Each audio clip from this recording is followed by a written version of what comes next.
Hello everyone, this is Manisa the Poet, your dominant in our fantasy. Still looking pretty, come to you guys today with yet another YouTube coronavirus quarantine video. Today's video is about Married at First Sight.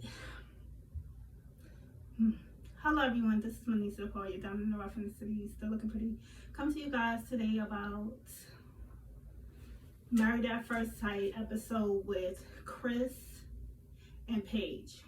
If you up on Married at First Sight, I love my reality TV. A lot of people don't like reality TV because they say it's garbage and it's junk, but I feel like it's always real life and mixed into art. They say life imitates art, and it's true.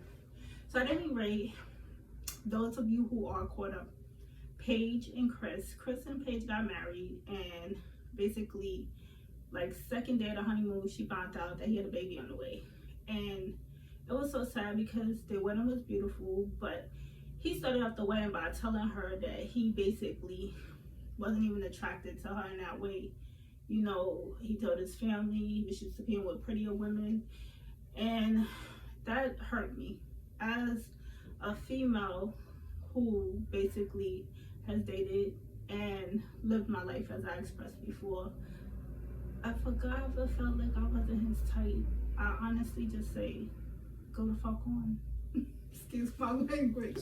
Because, oh yeah, you guys, I'm giving you my Diamond Mommy ink. My Platinum Diamond Mommy ink, Diamond in the Rough tea. Yes, that's mine. Poetic tea, I showed you guys before, customized. Anything you wanted to say, any poem you want me to write about, I write about, and I put it on the back of my shirt. And I told you why I chose a bleeding diamond, because I am, in fact, a person who has been going through my whole life. So a bleeding diamond is a symbol that fits me well. The diamond bleeds, but it doesn't break. It's unbreakable.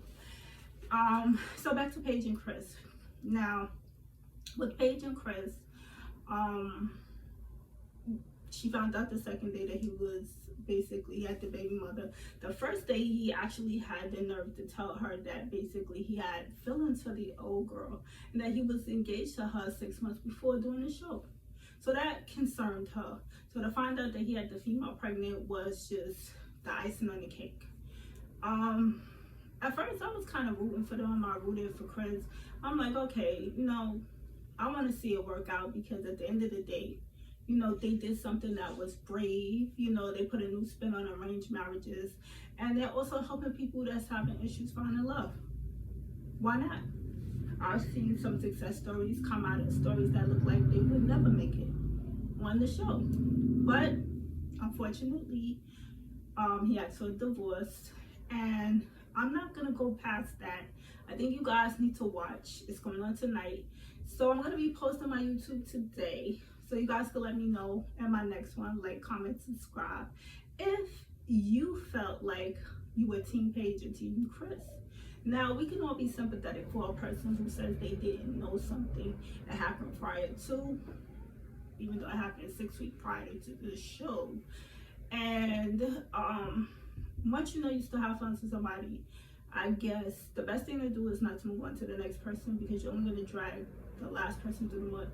Also, check out my Platinum Diamond Mommy ink page for more colors in my tea on Instagram, and check out my @Diamond Mommy Poems for my Married at First Sight exclusive poetry spin. Now, I call it my exclusive poetry spin because to my knowledge no one else has done it, and if they have done it, they haven't put that emotion, that raw emotion into the poem like I have, because I watched the show. It's been on for 9 seasons if I'm not mistaken. At least I know I've been watching it that long. And hey, I know how they do. I know the process. I've seen the ups, I've seen the downs. So I believe that I can give a good reading and writing to something to that extent, because hey, like I said, I love that. I love love. I love to see people happy. I love to see the underdogs win. So Chris and Paige, I haven't written you guys off, but this is a hard comeback for Chris, because he has an intelligent female. She handled herself well. And at the end of the day, to constantly feel disrespected and to be pushed aside without even given a chance to me is really unfair. So I'm Team Paige. But like I said, I'm still Team Paige and Chris. If they work out, shout out to them. Life is hard enough. If you can find a mate to love and grow with, do your thing. Now, last YouTube, I shared with you guys something very private, which was my battle with my strokes. Now, I've had strokes due to the fact that I've had health concerns, stress put upon me at the time that I was going through my job retirement and medical leave. And I've always had health concerns, but stress and unwanted stress can push those issues. Now, my speech went out, and that's something that's going to happen for the rest of my life. Fortunately, I'm no longer paralyzed because of the stroke that did paralyze my right side. But at the same token, I can walk. I walk with a cane. Don't get it twisted. Yes, I love my shoes. I love my bags. But at the same token, I am not walking the streets in my bags and shoes, honey. If I choose to go out on a date night with my hubby or my man, I wear my shoes to wherever we're going inside with my cane, and then sweetie, my cane folds up. I put it right next to me, or if I don't have my folder on, I sit it right next to me. And honey, he walks me back to that car. Ain't nobody walking down the street murdering and slaying no hills. But me being me, I have like so many hills because I used to just strictly be a dress and shoe girl. I actually love my bags, shoes, and heels, and I'm not giving them up. Even if I can't wear them, wear them. Even if I only wear them for 5 or 10 minutes, honey, 5 or 10 minutes is better than I ever wearing them at all. Now, today, you guys remember my money purse. I got my money purse first, and I got my money jacket second. Now, me, I'm a person that throw together things, I match things, but I'm also a person who likes to look cute on a budget. Now, I'm not rich. I told you guys I'm damn sure ain't famous. And I'm not sitting around here proclaiming to be. But I am a female who worked hard most of my life. So if you see me with things, sometimes you'll see me in an outfit or something that I owned for the last 20 years. I'm not so much as a pack rat or a hoarder, but I keep the things that I want to have. I give a lot away. I have sisters. I had a mother, God bless.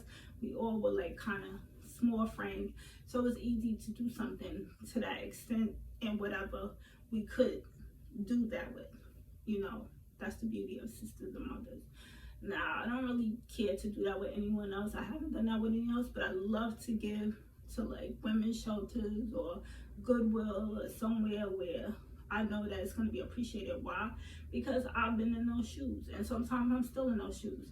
I could have like a job interview when I was working, and I may have been on limited funds, and honey, I would go right to a thrift store, pick up a blazer, and throw that together with my nice little name brand shoes that I bought when I was working the last job, and I would go and get that damn job.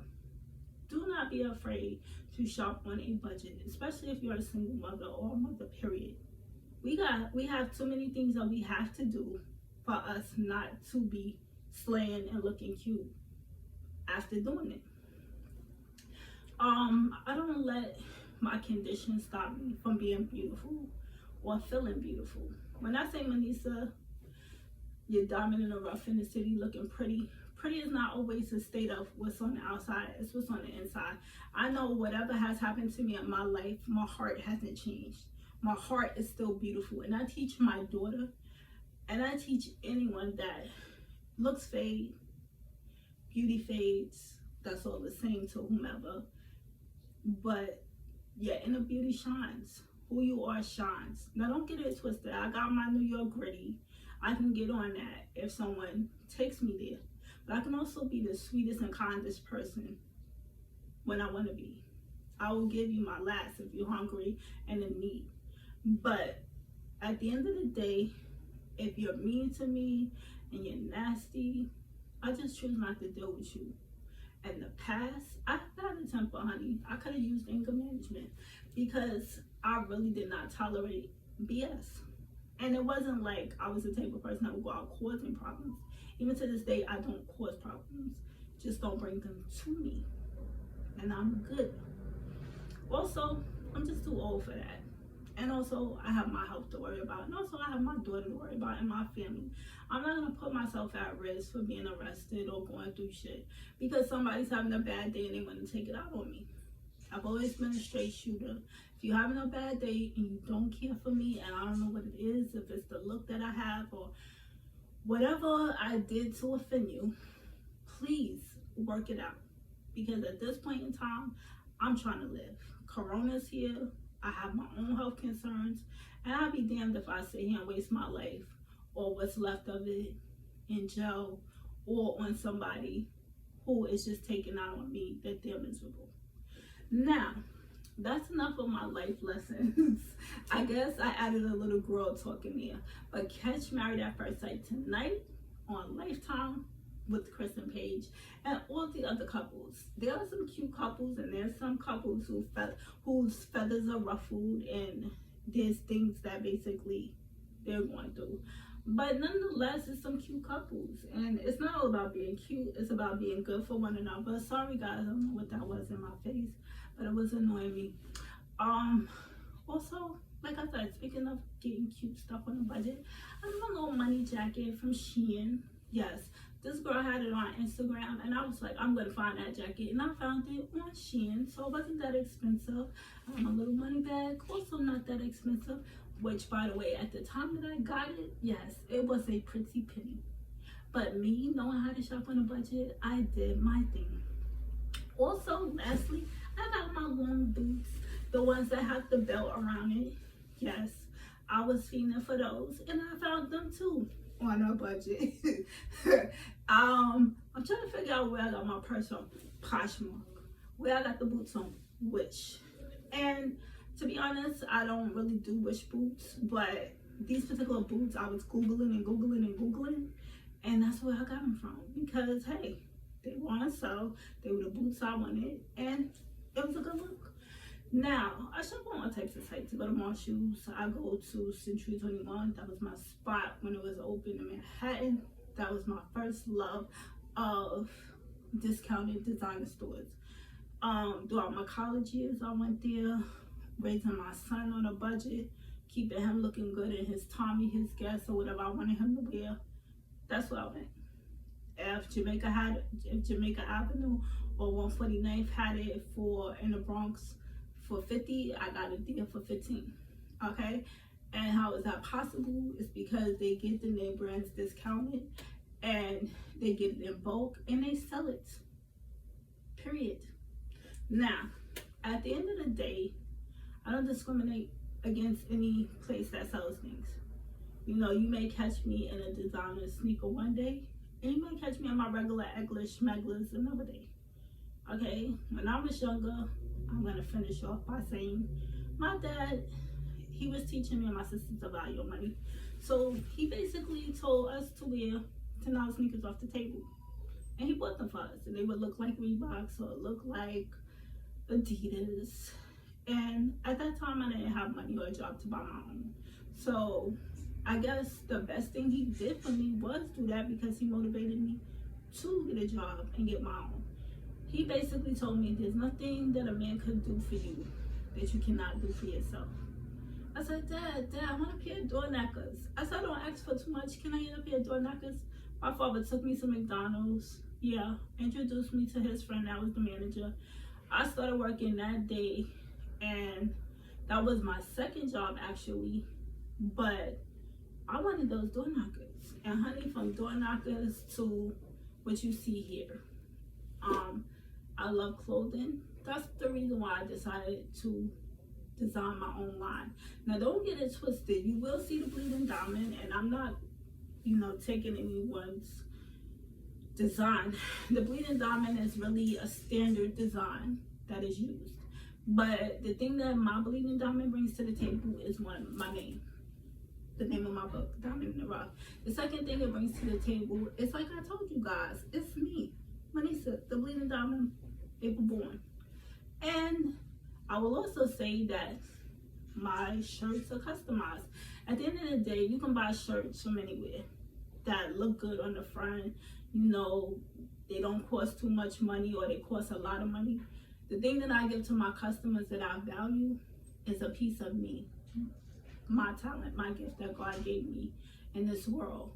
And also something to encourage and inspire them. Thank you. This has been Manisa the Poet. Have a good day.